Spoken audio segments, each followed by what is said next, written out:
El libro 100 preguntas y respuestas para comprender el conflicto colombiano es una investigación que abarca entre 1948 y 1000 y 2016, época del plebiscito. En esta época podemos notar algo muy interesante, desde el magnicidio a Gaitán hasta el plebiscito. Y en ese contexto, en este libro se ha estudiado no solamente la historia de las guerrillas como las FARC, el ELN, el EPL, el M-19, sino también otras guerrillas poco conocidas, como el PRT y el Quintín Lam. Son guerrillas que más adelante vamos a estudiar. Pero en este bloque quiero que hablemos un poco de la guerrilla del EPL, una guerrilla que es quizás la menos estudiada y sobre la que hay menos información, pero sí hay unos elementos muy interesantes para analizar. Primero, que ellos pretenden una revolución estilo maoísta, una revolución de guerra de guerrillas con unas tácticas diferentes, que consiste en ir de lo pequeño a lo grande. Es una táctica que podríamos llamar inductiva, porque lo que hizo Mao en China fue: la vereda pequeña, se toma la vereda grande, luego se toma el pueblo pequeño, después el pueblo grande, después la ciudad pequeña, después la ciudad grande y luego la capital. Una guerra de guerrillas, es una táctica militar maoísta. Esta guerrilla es la más cercana al Partido Comunista Colombiano, por eso ha tenido mucho que ver con estos movimientos, pero se asemeja mucho al ELN en algo, en que ellos tienen como prioridad no atentar contra la población civil. Esa es una de las banderas que ellos tienen, y también han tenido muchas diferencias con la guerrilla de las FARC, por razones que vamos a estudiar en este bloque. Si bien la diferencia entre el ELN y las FARC es por el tema de la Iglesia Católica, los del EPL tienen diferencias con las FARC respecto a ciertas tácticas, metodologías, filosofías. Y por eso en la primera parte de la clase hablábamos de cómo esta guerrilla de las FARC tuvo serias diferencias con el Partido Comunista, porque las FARC pues terminó siendo una guerrilla muy cercana al tema del narcotráfico, y de cierta manera el narcotráfico se convirtió en el fundamento de estas guerrillas al caer la Unión Soviética. Y miren ustedes que la Unión Soviética no afectó a China, porque China se había separado de esa idea socialista desde los 70s. Entonces, que la Unión Soviética se separara, pues eso no afectó a China en nada. Realmente eso afectó fue a las organizaciones que dependían de la Unión Soviética, como las FARC. El EPL tenía más dependencia de China, no tenía dependencia de la Unión Soviética. Y así como había una diferencia entre la corriente de renovación socialista y el ELN, porque la corriente era de exintegrantes del ELN que estaban cansados de la lucha militar, ellos querían solamente lucha política y electoral. Esa fue la apuesta que ellos hicieron en ese proceso de paz con César Gaviria. Y acá en el ELN también hubo esa misma disputa que hubo en el ELN, de ¿seguimos haciendo la revolución con armas o nos metemos a este proceso de paz con César Gaviria? Y ellos, al ver que a los del M-19 no les fue tan mal con Virgilio Barco, ellos en un 95% se entregaron. y fundaron el movimiento Esperanza, Paz y Libertad, pero ellos se sintieron tumbados porque el M-19 se quedó con casi todas las curules de la constituyente. Entonces ellos se sintieron tumbados, y eso lo estaba diciendo ahí una compañera que fue militante del EPL. Aún así, ellos se la jugaron por este movimiento de Esperanza, Paz y Libertad, o sea, que ya no se llamaba Ejército Popular de Liberación, sino Esperanza, Paz y Libertad. Pero como esta guerrilla no era tan grande como las FARC, y se le desmovilizaron el 95% de los integrantes en 1991, entonces esto se convirtió en una bomba de tiempo, porque buena parte de estos desmovilizados terminaron integrando luego las AUC, Autodefensas Unidas de Colombia de Carlos Castaño, o paramilitares, y empezaron a delatar a la disidencia que no se quiso desmovilizar, a ese 5%. ¿Por qué hubo un 5% de esta guerrilla que no se quiso desmovilizar? Porque no creía en César Gaviria, y porque César Gaviria había firmado un decreto que legalizaba el paramilitarismo, las convivir, las famosísimas convivir, que ya las hemos estudiado. Y en ese contexto, Francisco Caraballo, que era uno de los fundadores, y es el único fundador que queda vivo del EPL, Francisco Caraballo se vuelve un disidente de este proceso de paz de César Gaviria, y empieza a liderar aproximadamente 100 disidentes que también tienen unos colaboradores. Particularmente, esta guerrilla tuvo un frente que operó en el oriente antioqueño para los años de 1995-1996, pero estaban literalmente acorralados porque sus ex compañeros, casi todos, se fueron para la SAUC, o buena parte de ellos se fueron para la SAUC. Los estaban delatando y los estaban matando. Y para colmo de males, los de las FARC también los estaban matando, porque estaban diciendo, es que estos terminaron siendo paracos. Como estos se convirtieron, varios de estos se convirtieron en paracos, entonces ya tenían que soportar el exterminio de los mismos paramilitares y el exterminio de las FARC. Esta pelea entre guerrillas solamente favoreció a una organización que se tomó prácticamente a Colombia, las Autodefensas Unidas de Colombia. Y esta guerrilla tuve la oportunidad de conocerla siendo habitante del oriente antioqueño, del municipio de La Unión, en la vereda San Juan.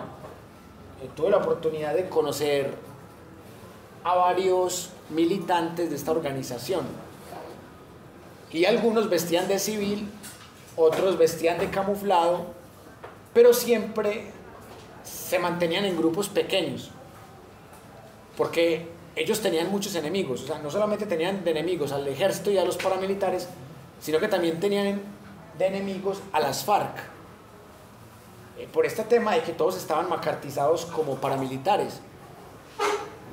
Y recuerdo que en esta época se les infiltró un tipo llamado Julio César. Entonces, pues, ellos llegaron a la finca que nosotros teníamos, y eran aproximadamente unos 15, y todos durmieron en el patio de mi casa, y entonces yo le preguntaba a mis padres como estos soldados que hacen acá. Yo creía que eran soldados, o sea, yo no sabía que eran guerrilleros, porque yo no sabía distinguir por franjas. O sea, ellos tenían aquí la franja EPL, pero yo no sabía que eran guerrilleros, entonces yo creía que eran soldados, y yo no estaba asustado porque creía que eran soldados. Y era simplemente porque ellos buscaban un refugio en esas fincas, porque ya en el casco urbano no podían estar, porque estaban muy carteleados. Recuerdo que había un tal Julio César Y a los pocos días mataron al tal Julio César y lo mataron ellos mismos. O sea, los que habían amanecido ahí en mi casa mataron porque era un infiltrado del ejército. Entonces ahí se da un fenómeno bastante delicado para el campesino, porque el campesino, si le daba posada a unos, se echaba de enemigos a los otros. Entonces uno como campesino se echaba de enemigos a los paramilitares por darles posada a estos disidentes, y también por el derecho se echaba de enemigo a las FARC, porque también eran enemigos de las FARC. Entonces era una bomba de tiempo. Por eso las masacres en Antioquia fueron aterradoras entre 1995 y 1997. Pero casi todos estos los capturaron o los exterminaron, o sea, todos terminaron. Por eso esta guerrilla prácticamente ya no existe, porque casi todos terminaron vueltos en paramilitares, asesinados o encarcelados. Y a raíz de esto existe la hipótesis de, o sea, por eso fue que mi padre desapareció. Mi padre desapareció del mapa porque mi padre se hizo amigo de este 5%.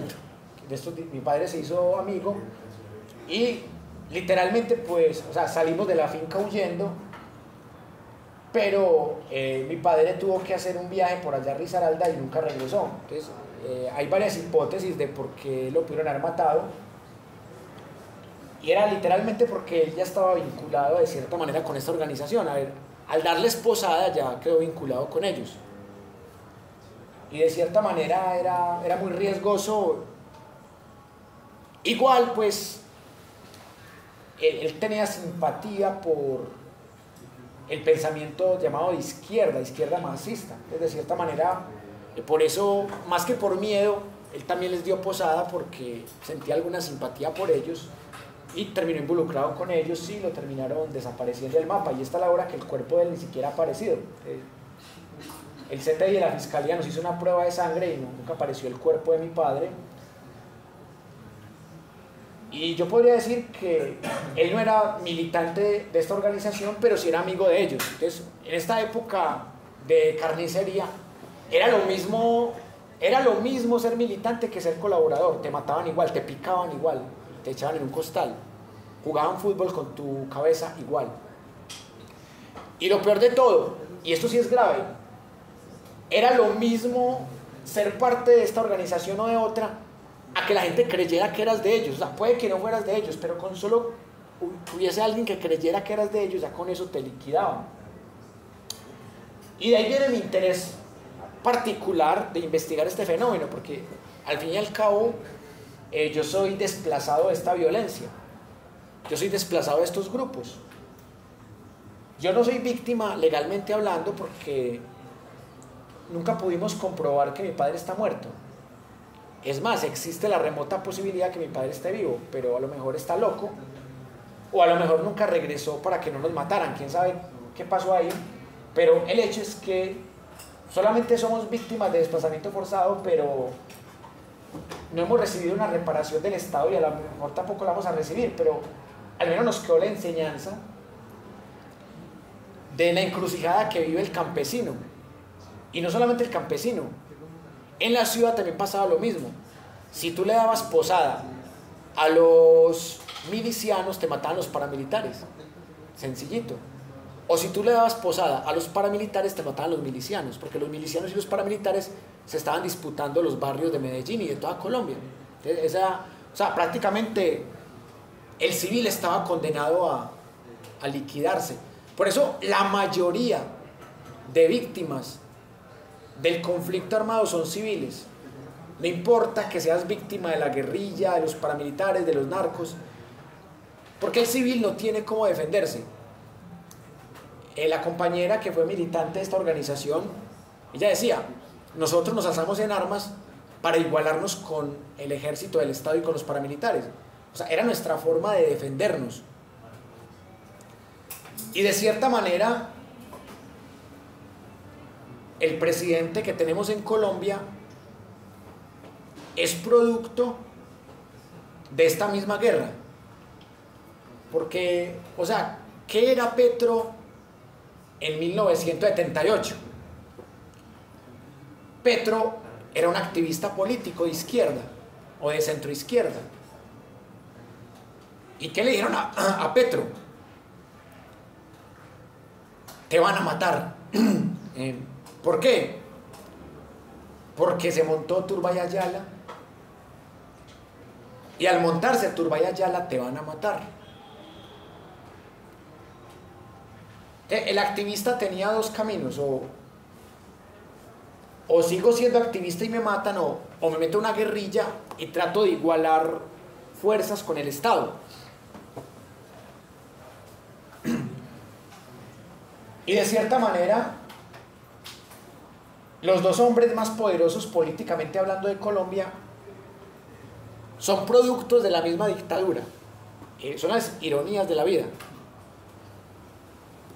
Álvaro Uribe Vélez era un apadrinado del dictador, o sea, Turbay Ayala lo puso en la aeronáutica civil. ¿A quién reemplazó? A Fernando Uribe Senior. ¿Y por qué mataron a Fernando Uribe Senior? Porque no le daba licencias a los narcotraficantes. ¿Por qué Álvaro Uribe se salvó? Porque sí le daba licencias a los narcotraficantes. O sea, es que el que mandaba no era Turbay Ayala, eran los narcotraficantes. Desde la ventanilla siniestra y desde que pasamos del contrabando y la bonanza marimbera al narcotráfico duro, los que mandaban ya eran los narcotraficantes. Entonces uno entiende que si yo tengo padre narcotraficante, pues yo probablemente tengo dos caminos: o ser narcotraficante como mi padre, o alejarme de eso. Pero era muy difícil alejarse del mundo de la mafia siendo hijo de un narcotraficante. Y se mete el mundo de la politiquería, es otro mundo de mafia también.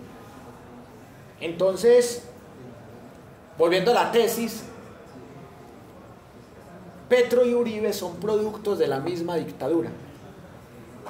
La diferencia era que Uribe era un empleado de la dictadura. Petro era un rebelde a la dictadura de Turbay Ayala. Gabriel García Márquez se tuvo que ir del país porque lo iban a matar, un escritor, y porque tenía amistad con Fidel Castro, que era de esta orientación. Gabriel García Márquez dijo: o me vuelvo guerrillero o me voy para México.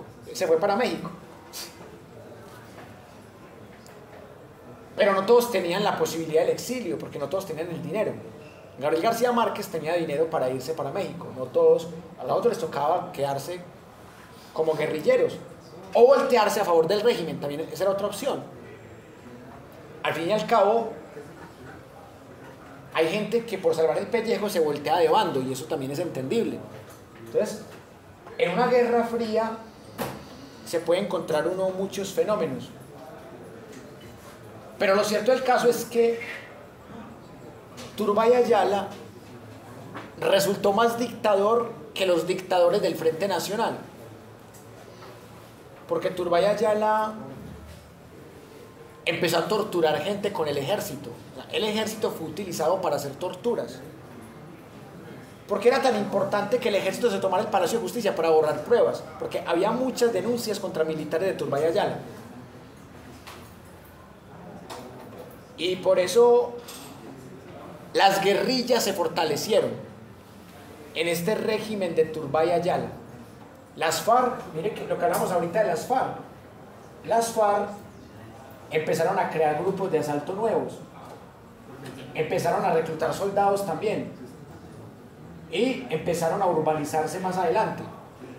Porque lo que hizo la dictadura de Turbay Ayala fue radicalizar las guerrillas.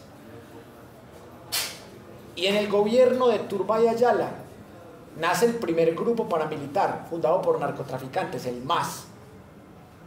Entonces, las guerrillas crecieron, el paramilitarismo se organizó, y ahí tienen ustedes el país que nos dejaron, un país de los más violentos del mundo, el país que llegó a tener más desplazados en todo el mundo, porque muchos por huir de la guerra terminamos de desplazados.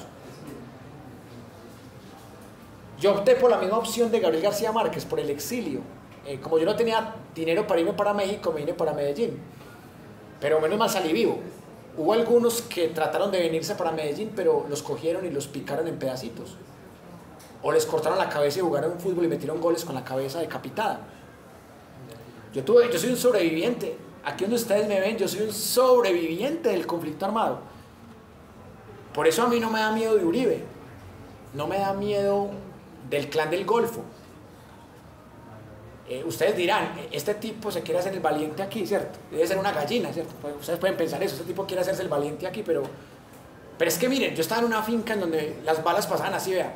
Yo estaba acostado y pasaban las balas cerquitica.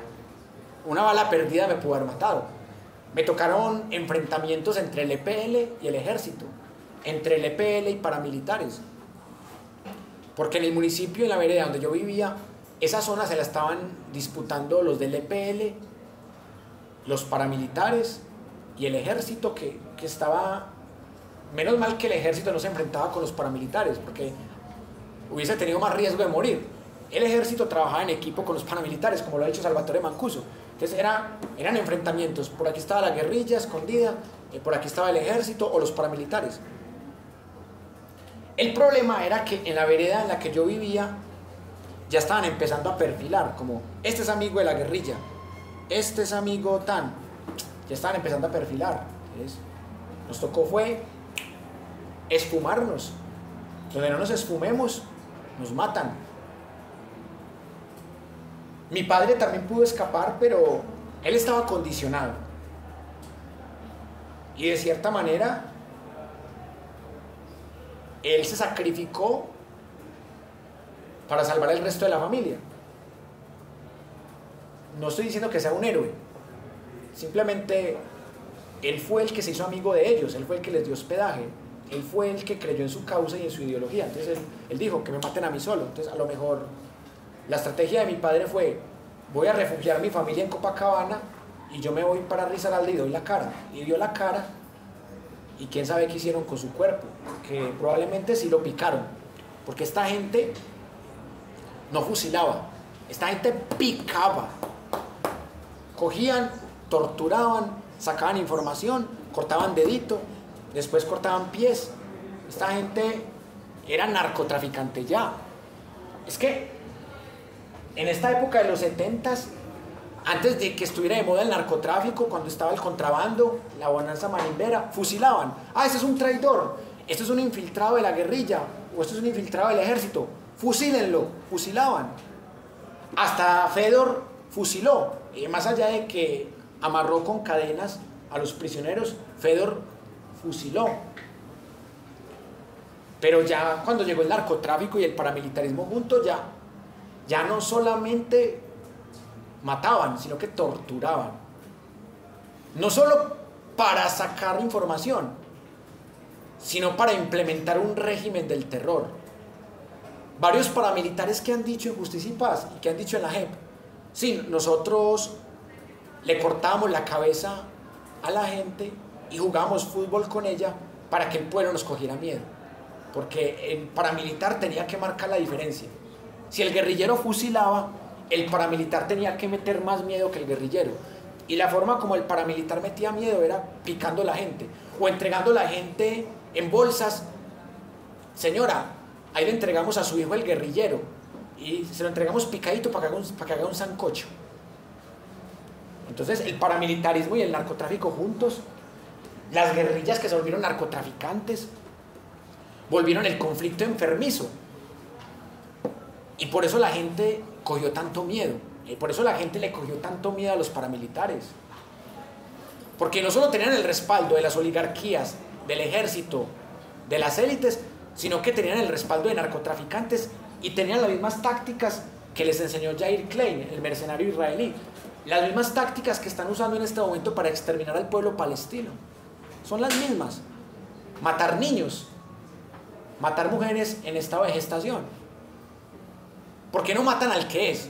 No están matando al terrorista de Hamás, están matando es al niño, a la niña. Y antes de matarlo los violan, o sea, y eso se llama una degradación del conflicto. Eso ya es una violación al Estatuto de Roma. Eso ya es una aberración, ya son crímenes de lesa humanidad. Y por eso, acá lo que estamos viendo es un intento de reconstruir la patria. Ya hubo una constituyente, que en esta participaron también los guerrilleros del EPL, del M-19, de la corriente de renovación socialista. Pero lo que se está proponiendo ahora es una nueva constituyente para eliminar instituciones que han estado al servicio de la mafia, así como eliminaron el DAS. ¿Por qué en el 2011 eliminaron el Departamento Administrativo de Seguridad DAS? Porque fue un aparato criminal para espiar opositores y para que los paramilitares gobernaran desde ahí. Todos los que gobernaban el DAS eran paramilitares, empezando por el presidente de la República. Todos cómplices del paramilitarismo. La fiscalía no funciona, la procuraduría no funciona, las cortes funcionan a medias. Una asamblea constituyente nos permite reconocernos como pueblo, y como pueblo somos el constituyente primario. El que manda no es Petro, el que manda es el pueblo. Petro es un empleado del pueblo y Petro debe obedecer el mandato popular, porque Petro no se montó solo. A Petro lo montaron más de 11 millones de votos. Petro solamente es un servidor público. La nueva fiscal no es la dueña de la justicia. La fiscal la montó el pueblo, porque Petro la recomendó y la corte la eligió. Pero el que montó a Petro fue el pueblo, el voto del pueblo, el voto de opinión del pueblo. Un pueblo que fue víctima de cualquier actor armado del conflicto. Yo conozco gente que votó por Petro, pero que fue víctima de la guerrilla. Entonces, a esa gente le preguntan: oiga, ¿usted por qué votó por Petro si usted fue víctima de la guerrilla? Entonces dice: porque a Petro no se le pudo comprobar crimen de lesa humanidad. Hay otros que salieron de la misma guerrilla que Petro, que sí cometieron crímenes de lesa humanidad y que están en el uribismo. Es gente que le gusta leer. Por ahí salió un video de una muchacha, y la mayoría de militantes del M-19 que estuvieron involucrados en crímenes de lesa humanidad están con el uribismo. Entonces, es muy contradictorio cuando los uribistas dicen: es que ustedes votaron por un presidente guerrillero.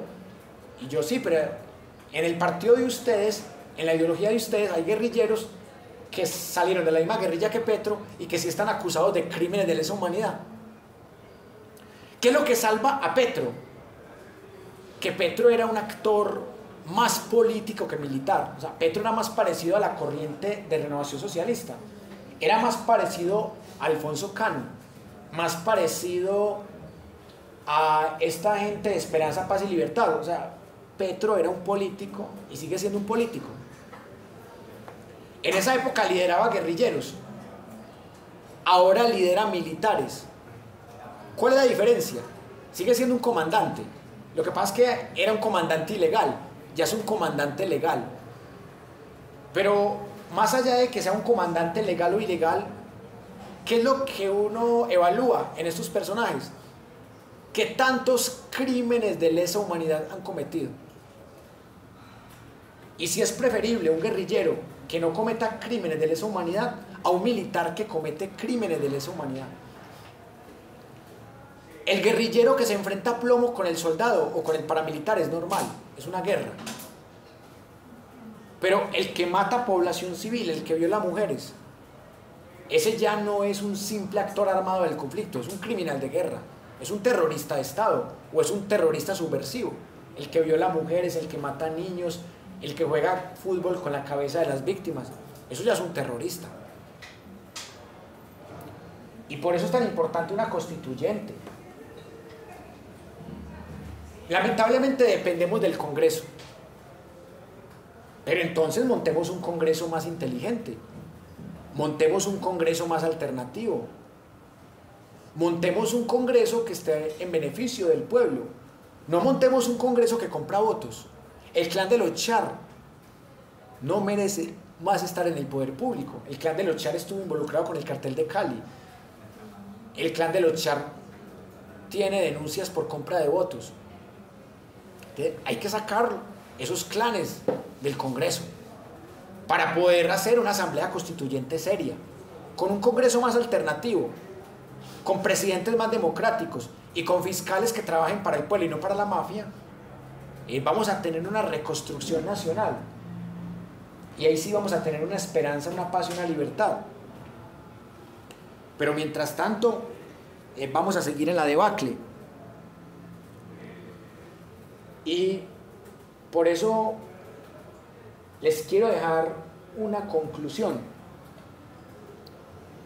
que si queremos luchar por una sociedad más democrática en lo político, más incluyente en lo social, más equitativa en lo económico y más sostenible en lo ambiental, tenemos que elegir mejores representantes, elegir mejores presidentes, elegir mejores congresistas, para que estos elijan mejores fiscales y mejores procuradores, porque ustedes saben que de ahí sale todo el aparato del Estado.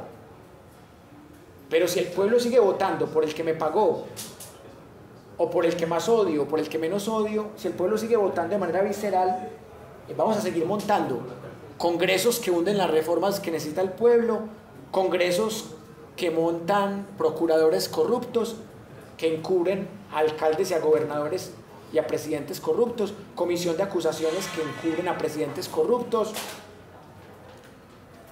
y vamos a seguir viendo cómo se violan los derechos humanos y el Estado es cómplice de esa violación. Entonces, por eso ahí les dejo esa reflexión.